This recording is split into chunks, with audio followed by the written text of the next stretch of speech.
السلام عليكم حبايب قلبي تانية ثانوي، يا رب تكونوا بخير وصحة يا شباب.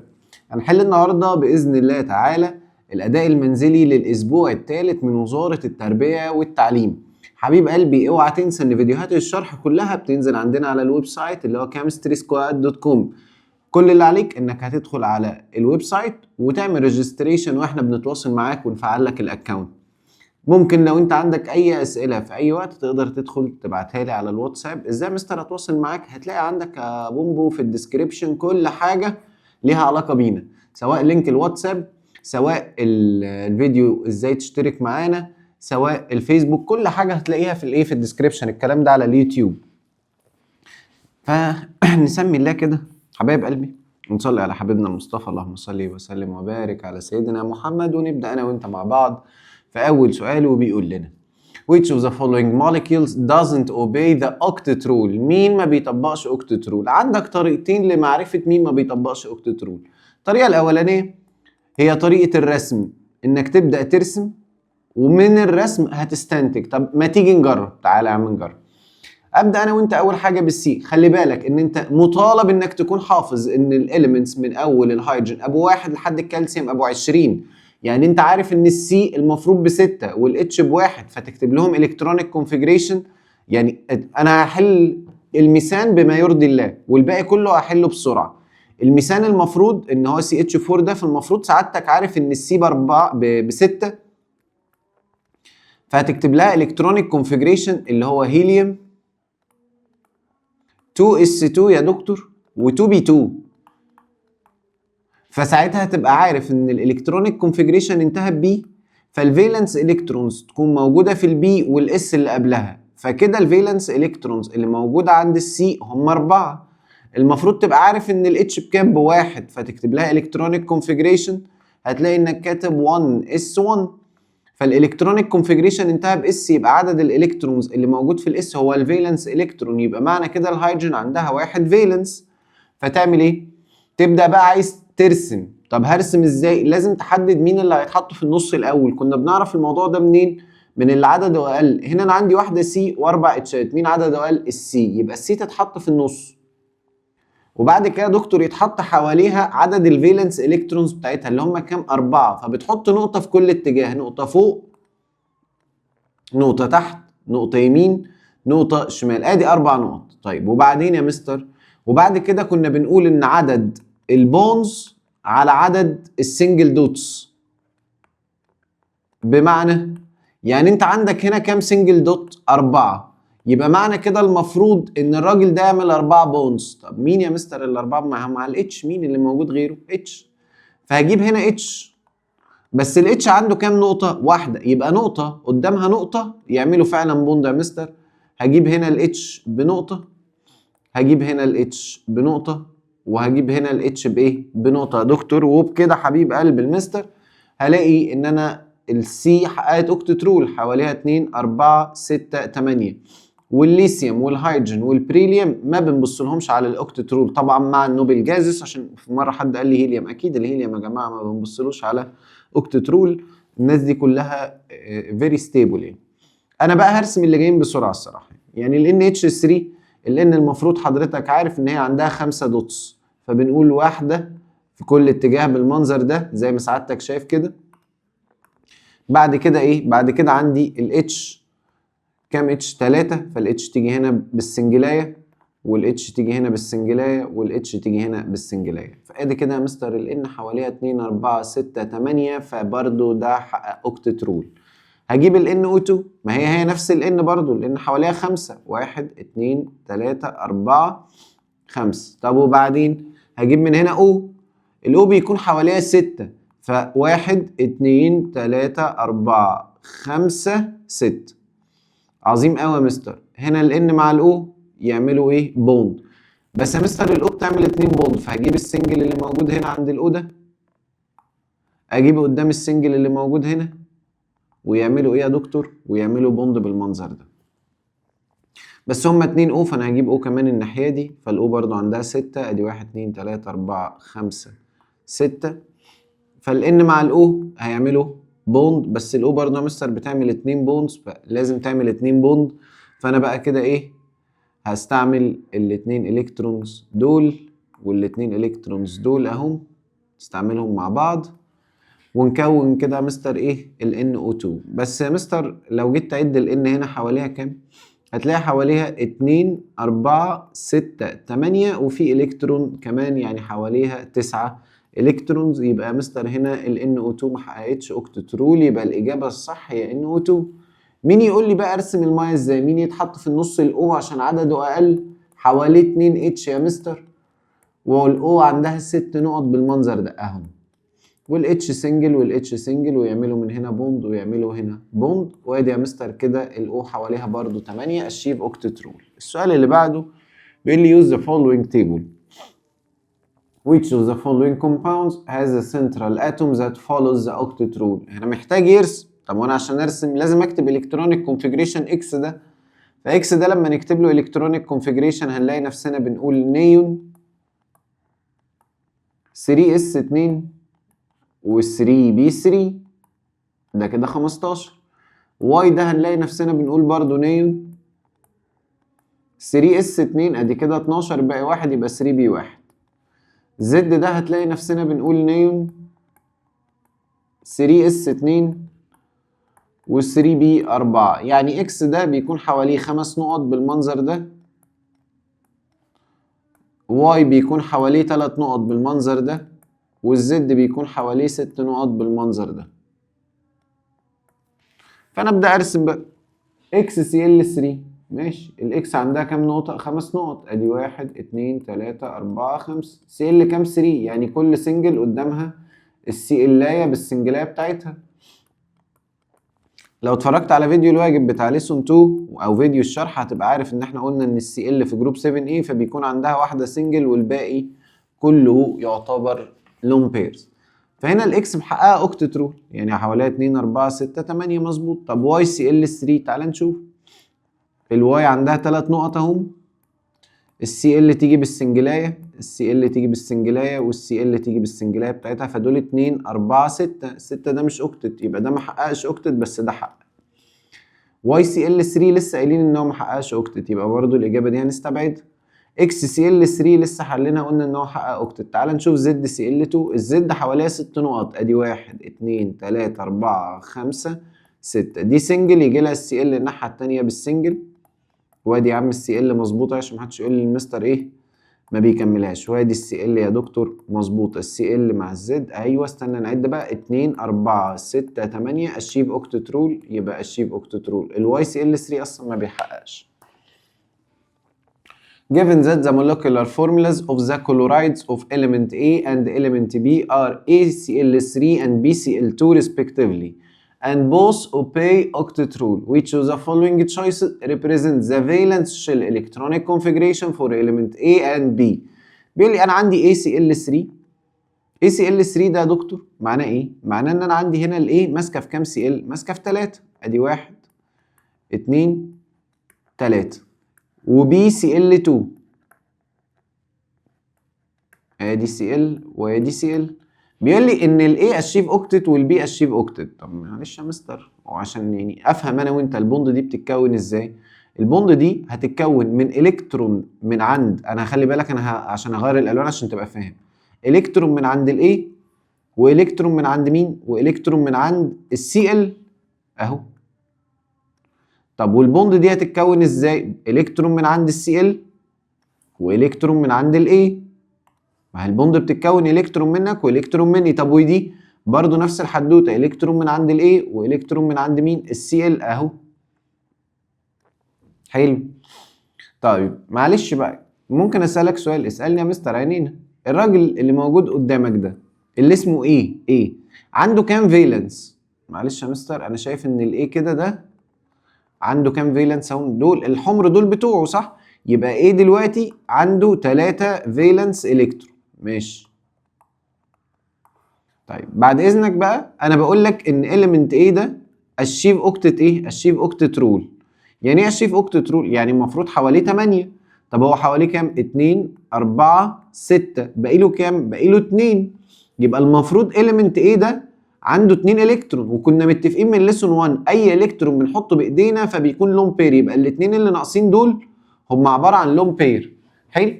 ممكن اسالك دلوقتي سؤال تاني، هو element ايه دلوقتي عنده كام واحد فالنس؟ عنده 5 فالنس الكترون. معلش حصل بس عيب تقني ثانيه واحده، ادي الرسمه اهي زي ما احنا كنا راسمينها اهو اهو، وادي السي ال والنقط بتاعتهم كانت بالايه؟ بالاخضر اهو.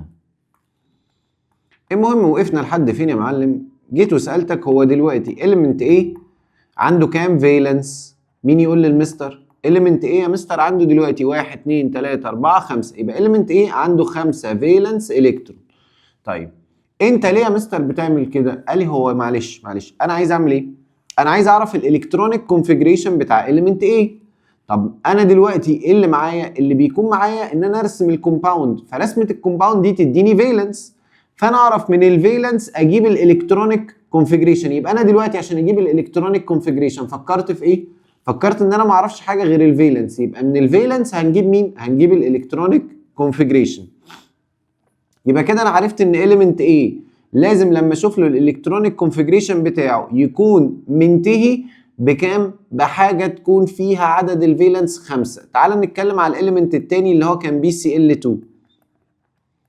نفس الحدوته، هي البوند دي هتتكون ازاي؟ بالكترون من البي والكترون من الايه؟ السي. تعال انا غيرت بس الشكل عشان ما اغيرش اللون، يعني بدل ما ارسم نقطه ونقطه فاكن الاكس دي بتاعت السي والدوت دي بتاعت مين؟ البي. نفس الحدوته، البوند دي تتكون ازاي؟ بالكترون من البي والكترون من السي. طيب الراجل بيقول لك ان بي ده اشيف اوكتت رول، محقق اوكتت. طب معلش بقى عشان الراجل ده حقق اوكتت رول يا مستر يبقى المفروض حواليه 8. طب هو حواليه كام؟ 4. يبقى ناقص له كام؟ 4. المستر بيقول لك اللي ناقصك دايما كنت تعمله ديفايدد 2 عشان تعرف عدد اللون بير، يبقى الراجل ده عنده 2 لون بير، ادي 2 فوق وادي 2 تحت اهو، او خليهم على الجنب يا عم مثلا عشان ما تتلخبطش. سؤالي بقى، هو كده element B ده عدد الفالنس عنده كام؟ الدوتس 1 2 3 4 5 6، يبقى element B عنده 6 فالنس. خلاص يبقى انا كده اعرف اجيب عدد الالكترونيك كونفيجريشن، قصدي اعرف اجيب الكترونيك كونفيجريشن. element A بيقول لك الالكترونيك كونفيجريشن ينتهي ب S2 وB1. لا طبعا يا مستر، ليه؟ عشان هنا ده كده B1 يبقى الكترون، دول 2 يبقوا دول 3، انا عايز البي يبقى عنده يبقى عنده 5. غلط. طب بيقول لك element A الالكترونيك كونفيجريشن ينتهي ب B3S2، يعني ايه B3S2؟ ادي دول 3 ودول 2 يبقى 5، تمشي. طب بي ينتهي ببي 4 واس 2، استنى بي 4 واس 2 دول يعني 4 و2 يبقوا كام؟ 6، وانا عايز بي يبقى عنده كام؟ 6. مستر الاجابه بي اجابه مظبوط. السؤال اللي بعد كده بيقول لي which of the following choices represents the hydrazine molecule. يعني هو ده مش الهيدرازين بس مش مشكله، يعني تعالى نحل اللي هو مدهوننا هنا ده، تعالى نشوفه بيقول لي الكلام ده. عندي الان والاو في النص، تمام؟ الان حواليه دايما 5 نقط بالمنظر ده اهو، والاو حبيبي بيكون حواليه 6 نقط بالمنظر ده. فانا عندي هنا بوند اهي، تمام؟ بيقول لي عندي مع الاو اتش اهو، وعندي هنا مع الان 2 اتش اهو، ماشي. تعالى بيسالني بقى على النمبر اللون بير، عندي هنا 1 2 3 لون بيرز، وبيسالني على عدد البوند بير، فدول 1 2 3 4 بوند بير، يبقى بالتالي الاجابه الصحيحه هي الاجابه بي. السؤال اللي بعده بيقول لي the hydrogen molecule reaches a state of stability when the two hydrogen atoms approach each other to a distance at which. بيقول لي امتى الهيدروجين موليكيول اللي هو ال H2 بيوصل لحالة stability. احنا مش كنا بنقول البوند لما بتتكون بثلاث كلمات؟ شد، قرب، الزق. فكانت الاتشتين دول بيبداوا يقربوا من بعض لحد ما الاتشتين دول بيلزقوا في بعض عند مسافه معينه. كنا بنقول المسافه دي مالها؟ كنا بنقول في المسافه دي الموليكيول بيكون عنده اللوست انرجي، اقل انرجي. ليه؟ عشان الموليكيول دلوقتي بقى ستيبل. مش بس كده، كنا كمان بنتكلم على حاجه اسمها الكترون دينستي. طب والالكترون دينستي كانت بتبقى ظروفها ايه؟ كانت بتبقى اقصى ما يمكن as large as possible، اعلى حاجه بتكون موجوده، يعني الالكترون دينستي بتكون اكبر حاجه في اللحظه دي. فهو بيقول لي هنا the electron density is is as high as possible صح. and the energy of the molecule is greater than the sum of the energy of its atom. لا طبعا، بيقول لك الانرجي بتاعت الموليكيول اكبر من الانرجي بتاعت كل اتوم لوحدها. لا، احنا كنا بنقول ايه؟ الاتش لوحدها والاتش لوحدها كل واحده فيهم ب50 عشان هم مش ستيبل. لما الاتش والاتش بيمسكوا في بعض دي بتكون ب10 ودي بتكون ب10، فالتوتال بتاعهم بيكون بكام؟ ب20. فبالتالي الاثنين مع بعض لما بيكونوا ستيبل بيكونوا اقل من الواحده وهي واقفه لوحدها عشان هي نوت ستيبل. يبقى الاجابه ايه؟ غلط. The electron density is low. لا. The electron density is as high as possible صح. And the energy of the molecule is less than the sum of the energies of its atoms صح يا مستر. الانرجي بتاعت الموليكيول اقل من الاثنين مع بعض من الاتومز. طبعا طبعا يا مستر، عشان اكون ستيبل، عشان في بوند اتكونت.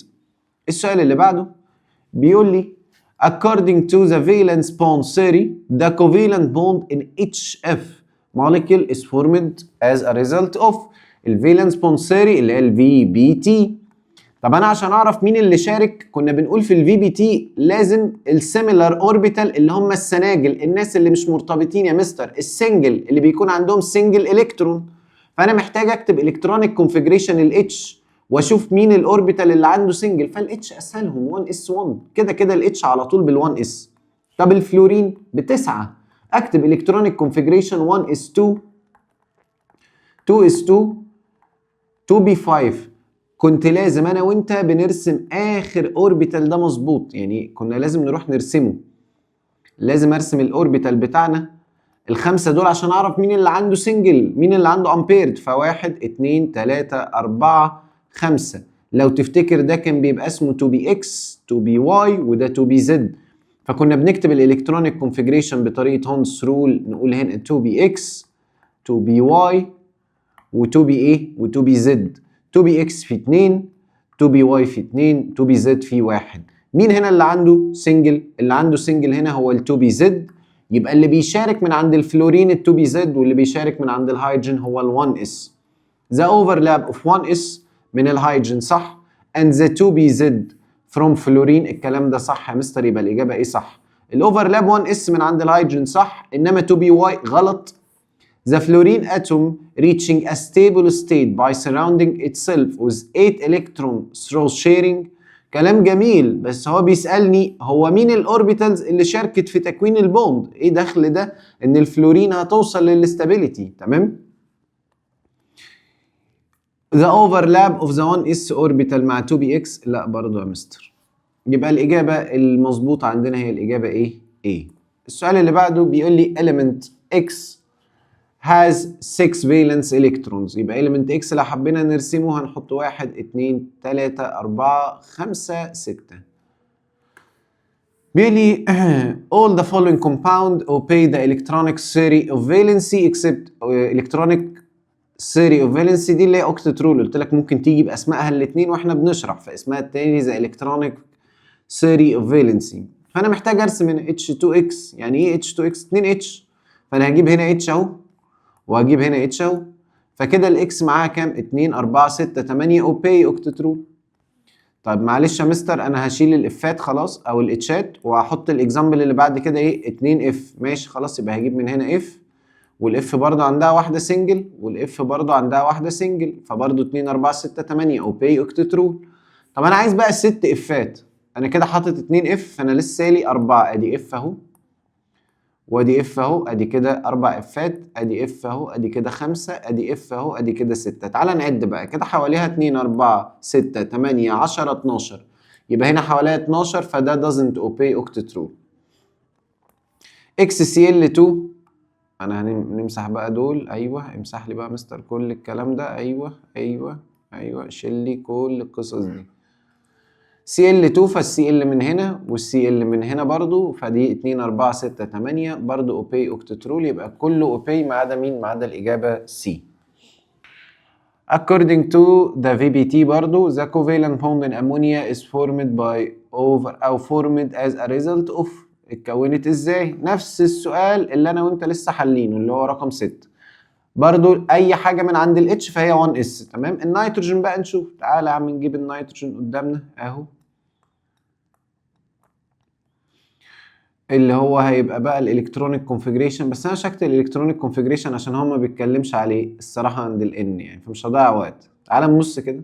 بيقول لك the overlap of 1s orbital من الهيدروجين صح with the single electron orbital of the nitrogen atom. كلام جميل. بيقول لك انا اللي هيشارك من عند الهيدروجين ال1s صح، واللي هيشارك من عند النيتروجين الالكترون او الاوربيتال اللي فيه سنجل الكترون. صح جميل.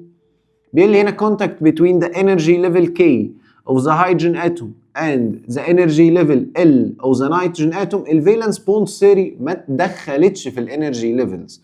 اللي كانت بتتكلم على الانرجي ليفلز اوكتت رول، قال لك ان الانرجي ليفل اللي هنا مع الانرجي ليفل اللي هنا بيتاتش توجذر، واحنا كنا بنتطور مع الوقت فاحنا لغينا فكره الانرجي ليفل، فبالتالي الفي بي تي ملهاش علاقه بالانرجي ليفل يا دكتور. The nitrogen atom reaching a stable state by surrounding itself with 8 electrons through sharing. ده برضو اوكتت رول. ايه دخله في الفي بي تي؟ الفي بي تي بتشرح البوند بتتكون ازاي. دي هي الاوكتت. الاوكتت كانتش بتتكلم غير ان انا هبقى ستيبل عشان حواليا 8. ده مش يا مستر في بي تي ابدا، ملوش علاقه، ده اوكتت رول. مع السلامه. اوفرلاب 1 اس صح من عند الهيدروجين وال2 اس من عند النيتروجين. لا يا مستر، لو كتبت الكترونيك كونفيجريشن النيتروجين ابو 7 هتلاقي ان هو 1 اس 2 2 اس 2 2 بي 3، فالسنجل اللي موجودين هتلاقيهم في البي اكس والبي واي والبي زد. ان انا عندي هنا 1 1 1، يبقى اللي يشارك يا بي اكس يا بي واي يا بي زد، انما ال2 اس 2 ما بيشاركش يا مستر عندنا. يبقى الوحيده اللي مظبوطه هي الاجابه ايه. خلي بالك الاجابه دي ليها تفصيله اقوى شويه بس هعرفها انا وانت لما نشرح الجزء بتاع الهايبردايزيشن. Which of the following molecule did the simple concept of the covalent bonding fail to explain. السيمبل كونسبت بتاع الكوفالنت بوندنج هو من الاخر ان يكون حواليك 8 او ان انت تكون ستيبل. يعني السيمبل كونسبت انت ليه بتعمل بوند؟ بتعمل البوند عشان تكون ستيبل. فانا دلوقتي انت ليه عامل بوند؟ انا مش فاهم انت ليه عامل بوند. يعني مثلا لو مسكت الهيدروجين هتيجي من هنا اتش وهتيجي من هنا اتش، فهنا ده بقى ستيبل. ليه؟ عشان الاتش بنتكلم في انرجي ليفل واحد اللي هو الاول فبيتملي باتنين، فده معاه 2 وده معاه 2 فده بقى ستيبل. طب تعالى مثلا لما تتكلم معايا على البي اف 2 بريليوم، لما بنتكلم عليه هو 1 اس 2 و2 اس كام؟ 2 اس 2. فمعنى كده ان الراجل ده عنده 2 فالنس، هتجيب له من هنا اف وهتجيب له من هنا يا دكتور ايه؟ اف. الراجل ده دلوقتي كده معاه كام؟ معاه 4 صح؟ معاه 4. يعني الانرجي ليفل الاول فيه 2 والانرجي ليفل الثاني فيه 4. هل هو بقى ستيبل؟ لا. هل الراجل ده حواليه 8؟ ما هو عشان اقول ان هو ستيبل يبقى محقق اوكتت. محقق اوكتت مش محقق اوكتت. يبقى الراجل ده انا مش عارف هو بيعمل كوفالنت بوند ليه الصراحه. ما انت عشان تعمل كوفالنت بوند لازم يكون حواليك 8، انت ما حوالكش 8، انت غريب جدا. اتش اف لما نيجي نتكلم في الاتش اف هتكون بالمنظر ده. فالاف حواليها 8 مظبوط ستيبل، والاتش حواليها 2 ستيبل عشان عندها انرجي ليفل 1. سي ال 2 فهتجيب السي ال والسي ال اهم، هتلاقي ان الاثنين سي ال كل واحده فيهم حواليها 8. فبرضه دي احنا فاهمين هي بتعمل كوفالنت بوند ليه، عشان تبقى ستيبل. الوحيد اللي مش عارفين الراجل ده محدش عارف يوصفه بالسيمبل كونسبت، يعني بابسط الطرق. انت ليه بتعمل بوند؟ محدش يعرف. انا مش عارف انت عامل بوند ليه، انت مش مشكله خلاص هنعديك. يبقى الراجل ده ما بنقدرش نوصف له اي حاجه بالكوفالنت بوندنج مظبوطه.